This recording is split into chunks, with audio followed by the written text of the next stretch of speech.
नमस्कार, SBT news में आपका स्वागत है और पेश है इस वक्त राजस्थान की बड़ी खबरें। राजस्थान में कोरोना, स्वाइन फ्लू, फ्लैक्स, स्क्रब टाइफस, कांगो फीवर जैसी महामारी को लेकर अब जिला कलेक्टर को अधिकारी दिए गए हैं। इसमें नोटिफिकेशन, जांच, क्वारंटाइन इलाके को सील करना, सीएमएचओ के जरिए टीम भेजना, शिविर लगाना, अस्पतालों को अधिकृत करना आदि शामिल है। महामारी के दौरान नियमों की पालना नहीं करने वालों पर जुर्माना, सजा या दोनों लगाए जा सकते हैं। धारा 5 में अब कानून तोड़ने पर 10,000 रुपए तक जुर्माना या 2 साल की सजा का प्रावधान किया गया है। राज्य सरकार ने 13 सितंबर को आयोजित होने वाली नीट परीक्षा के अभ्यर्थियों के लिए राजस्थान रोडवेज की बस में निःशुल्क यात्रा की छूट देने का निर्णय लिया है।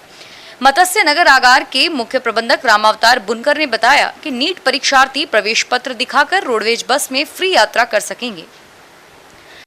कांग्रेस के राजस्थान प्रभारी अजय माकन के फीडबैक कार्यक्रम का आज दूसरा दिन है। माकन आज जयपुर संभाग के जिलों के कांग्रेस नेताओं से फीडबैक लेंगे। इसके लिए राजधानी जयपुर स्थित प्रदेश कांग्रेस कार्यालय में जिलेवार फीडबैक बैठकें होंगी। फीडबैक बैठकों की शुरुआत सुबह 10:15 बजे से जयपुर शहर के नेताओं की बैठक से होगी और इसके बाद 11 बजे जयपुर देहात, 12 बजे अलवर और 12:45 पर झुंझुनू के नेताओं से चर्चा होगी। दोपहर बाद 3 बजे सीकर और 4 बजे दौसा जिले के कांग्रेस नेताओं से संवाद होगा। खान एवं गोपालन मंत्री प्रमोद जैन भाया ने कहा कि अवैध खनन भारतीय जनता पार्टी के समय का फोड़ा है और उसी सरकार के समय इसने कैंसर का रूप भी धारण किया है। हमारी सरकार आने के बाद हमने कई बार माइनिंग विभाग, फॉरेस्ट विभाग, रेवेन्यू विभाग एवं पुलिस का संयुक्त अभियान चलाया और कार्रवाई की। अजमेर में खान मंत्री भाया ने कहा कि कांग्रेस सरकार आते ही निजी खातेदारी की जमीन में बजरी खनन की अलाइज जारी की। करीब 700 अलाइज जारी कर दी और अधिकांश में बजरी खनन भी शुरू हो गया। केंद्र सरकार ने एक पत्र जारी किया और कहा कि नदी क्षेत्र से 5 किलोमीटर के दायरे में कोई नई अलाय जारी नहीं की जाए, इसलिए नई अलाय रुकी हुई है और कुछ पुराने प्रकरण सुप्रीम कोर्ट में हैं। कोरोना मरीजों का इलाज करने के लिए राज्य सरकारें प्लाज्मा थेरेपी को प्रमोट कर रही है, लेकिन Indian council of medical science के अनुसार यह कोरोना मरीजों के लिए कारगर नहीं है। दरअसल कुछ माह से देश के 14 राज्यों और केंद्र शासित प्रदेश के 25 शहरों के 39 हॉस्पिटल्स में प्लाज्मा थेरेपी का ट्रायल किया जा रहा था। इसमें जोधपुर के एम्स सहित 29 सरकारी हॉस्पिटल्स और 10 प्राइवेट हॉस्पिटल में भर्ती कोरोना मरीजों पर ट्रायल किया गया। इसके बाद यह निष्कर्ष निकाला गया जिन्हें प्लाज्मा थेरेपी दी गई और जिन्हें प्लाज्मा थेरेपी नहीं दी गई, यानी जो कंट्रोल ग्रुप में थे, उनके स्वास्थ्य पर होने वाले मौतों से ज्यादा फर्क नहीं पड़ा। आईसीएमआर ने अपनी स्टडी रिजल्ट में यह भी लिखा कि प्लाज्मा स्टडी के नाम कुछ निजी हॉस्पिटल ऑफ लेबल यूज और ब्लैक मार्केटिंग भी होने लगी है। राजस्थान में मॉनसून बेशक कमजोर पड़ चुका है, लेकिन इसके बावजूद प्रदेश के कुछ हिस्सों में अभी भी बारिश की संभावना बनी हुई है। खासतौर पर पूर्वी राजस्थान में बारिश के आसार जताए जा रहे हैं। मौसम विभाग के अनुसार आज भी प्रदेश के कुछ इलाकों में हल्की बारिश हो सकती है। मॉनसून प्रदेश में अब विदाई की ओर बढ़ने लग गया है और अगले सप्ताह से प्रदेश में मॉनसून की विदाई की शुरुआत संभव है और ऐसे में अब प्रदेश में तापमान में बढ़ोतरी का दौर फिर से शुरू हो गया है। राजस्थान में करीब 11 साल बाद जयपुर के गुनाहगारों को फांसी की सजा सुनाने वाले जज अजय कुमार शर्मा को अब अपनी सुरक्षा का डर सता रहा है। इसे लेकर उन्होंने राज्य के डीजीपी भूपेंद्र सिंह को पत्र लिखा है और इस पत्र में सेवानिवृत्त जज ने कहा कि आईबी की रिपोर्ट के अनुसार मुझे और मेरे परिवार से आतंकी ग्रुप कभी भी बदला ले सकते हैं और वहीं दूसरी ओर मुझे सूचना मिली है कि पुलिस लाइन के अधिकारी मुझे दी गई सुरक्षा को हटाने जा रहे हैं। ऐसे में मुझे दी गई सुरक्षा को यथावत रखा जाए। कोरोना के दौरान राजस्थान में पुलिस की भूमिका को लेकर ऑनलाइन सर्वे किया गया, जिसमें लोगों ने माना कि कोरोना काल में पुलिस की साख बढ़ी है। आमजन में पुलिस का भय कम होकर पुलिस के प्रति लोगों का विश्वास बढ़ा है। ऑनलाइन सर्वेक्षण एसएमएस मेडिकल कॉलेज के जेके लोन अस्पताल के एसोसिएट प्रोफेसर शिशु रॉक डॉक्टर योगेश यादव एवं संयुक्त निदेशक प्रचार पुलिस मुख्यालय गोविंद पारिक ने संयुक्त रूप से किया। स्टेट वाइल्ड लाइफ बोर्ड की पहली मीटिंग के दौरान प्रदेश भर के बाघ वन्यजीव प्रेमियों को सरकार से सरीसृप को लेकर मजबूत फैसलों और फोकस की उम्मीद है।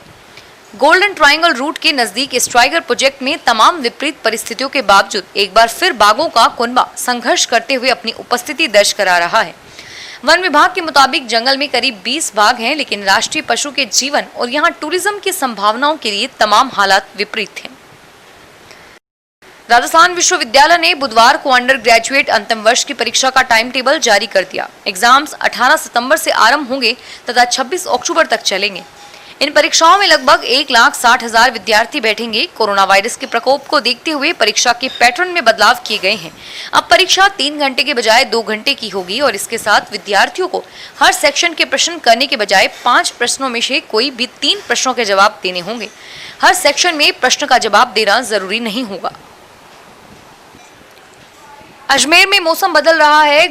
गुरुवार सुबह से बादलों की टुकड़ियां मंडरा रही है। सूरज ताक झांक की तैयारी में है और फिलहाल तापमान 23.1 और न्यूनतम 23.6 डिग्री पर कायम है। गुरुवार सुबह से मौसम सुहावना बना हुआ है और आसमान में बादलों की छिटपुट टुकड़ियां मंडराती दिख रही है। इनके बीच सूरज धूप बिखेरने की तैयारी में है। प्रदर्शक 2020 के प्रवेश पत्र वेबसाइट पर अपलोड कर दिए गए हैं। परीक्षा अजमेर और जयपुर जिला मुख्यालय पर करवाई जाएगी। राजस्थान लोक सेवा आयोग ने वरिष्ठ प्रदर्शक 2020 के प्रवेश पत्र वेबसाइट पर अपलोड कर दिए हैं। परीक्षा अजमेर और जयपुर जिला मुख्यालय पर कराई जाएगी। अभ्यर्थियों को कोविड-19 के निर्देशों की पालना के साथ साथ मास्क लगाना जरूरी होगा। संयुक्त सचिव नीतू यादव ने बताया कि वरिष्ठ प्रदर्शक संवीक्षा परीक्षा 2020 का आयोजन 13 से 17 सितंबर तक होगा। परीक्षा सुबह 9 से 12 और दोपहर 2 से 5 बजे तक अजमेर एवं जयपुर जिला मुख्यालय पर करवाई जाएगी। महर्षि दयानंद सरस्वती विश्वविद्यालय की स्नातक तृतीय वर्ष की परीक्षाएं 17 सितंबर से शुरू होंगी। विश्वविद्यालय ने वेबसाइट पर टाइम टेबल अपलोड कर दिए हैं। उच्च शिक्षा विभाग के निर्देशानुसार 1.5 से 2 घंटे का पेपर होगा और पेपर में प्रश्नों की संख्या भी घटाई जाएगी। यूजीसी और सुप्रीम कोर्ट ने देश के सभी विश्वविद्यालयों को 30 सितंबर तक सत्र 2019-20 की अंतिम वर्ष एवं सेमेस्टर परीक्षाएं कराने को कहा है। भीलवाड़ा मेडिकल कॉलेज की कोरोना जांच लैब 2 दिन बंद रहेगी। पिछले दिनों मंगवाए आरएन एक्सटेंशन किट से जांच शुरू होने के बाद प्रतिदिन 100 से अधिक संक्रमित सामने आ रहे हैं और ऐसे में अब इन किट की गुणवत्ता जांचने के लिए लैब बंद की गई। सैंपल की जांच अब जयपुर में होगी और भीलवाड़ा से 700 से अधिक सैंपल जयपुर भेजे गए हैं। इनमें 104 सैंपल उन लोगों के हैं जो बुधवार को संक्रमित मिले थे। राजस्थान कांग्रेस सरकार की जमीनी हकीकत जानने और कार्यकर्ताओं के गिले शिकवे सुनने के लिए शुरू किए गए संभागवार कार्यक्रम प्रदेश कांग्रेस के शीर्ष नेताओं के सिरदर्द साबित हो सकते हैं। फीडबैक के नाम मैच खाना पूर्ति होने से नेताओं में अंदर खाने नाराजगी बढ़ती जा रही है, तो वहीं गुटबाजी की ओर ज्यादा हवा मिल रही है। फीडबैक के नाम पर खाना पूर्ति का एक नजारा बुधवार को अजमेर संभाग की बैठकों के दौरान भी देखने को मिला था, जहां नेताओं ने जमीनी फीडबैक लेने के बजाय शीर्ष नेता केंद्र की मोदी सरकार पर ही बरसते रहे। हालांकि हर जिले से 50-50 लोगों से संवाद होना था, लेकिन 2-4 नेताओं से फीडबैक लेकर खाना पूर्ति कर ली गई है। राजस्थान में कोरोना संक्रमण एक बार फिर तेजी से फैल रहा है और इस बार राजनीतिक दल के नेता, विधायक और कार्यकर्ता तेजी से चपेट में आ रहे हैं। सीएम आवास और दफ्तर में पिछले दिनों 40 कर्मचारियों के पॉजिटिव होने के बाद मुख्यमंत्री अशोक गहलोत ने मुलाकात के सभी कार्यक्रम 1 महीने के लिए रद्द कर दिए हैं। सीएम ने सभी से अपील की है कि सोशल डिस्टेंसिंग की पालना करें और भीड़ से बचें। बुधवार को अजमेर में कांग्रेस अपनी ही सरकार के मुखिया की अपील को दरकिनार करती दिखी। राजस्थान कांग्रेस के प्रभारी अजय माकन बुधवार को जब अजमेर पहुंचे तो वहां जगह जगह उनके स्वागत के कार्यक्रम में भीड़ उमड़ी। भगवान श्री कृष्ण के कलयुगी अवतार माने जाने वाले लोक देवता बाबा रामदेव की समाधि स्थल खुलने के बाद पोखरण में भी श्रद्धालुओं की रौनक देखने को मिल रही है। यहाँ श्रद्धालु भ्रमण करने के बाद पुनः गंतव्य स्थानों के लिए रवाना हो रहे हैं। कोरोना संक्रमण की महामारी के कारण गत मार्च माह के दूसरे पखवाड़े में बाबा रामदेव के समाधि स्थल को बंद करवा दिया गया और देश में कोरोना के बढ़ते आंकड़ों व लॉकडाउन के कारण श्रद्धालुओं की आवक पूरी तरह से बंद हो गई थी। रामदेवरा आने वाले श्रद्धालु पोखरण में बाबा रामदेव के गुरु बालीनाथ महाराज के आश्रम के दर्शन व पोखरण फोर्ट के भ्रमण के बिना अपनी यात्रा को अधूरी मानते हैं और ऐसे में रामदेवरा आने वाले 80 से 90% श्रद्धालु पोखरण आकर ही जाते हैं। फिलहाल इस बुलेटिन में इतना ही और फिर हाजिर होंगे तमाम बड़ी खबरों के साथ। एसबीटी न्यूज के वीडियो देखने के लिए हमारे चैनल को सब्सक्राइब करें और नोटिफिकेशन पाने के लिए बेल आइकन पर क्लिक करें। धन्यवाद।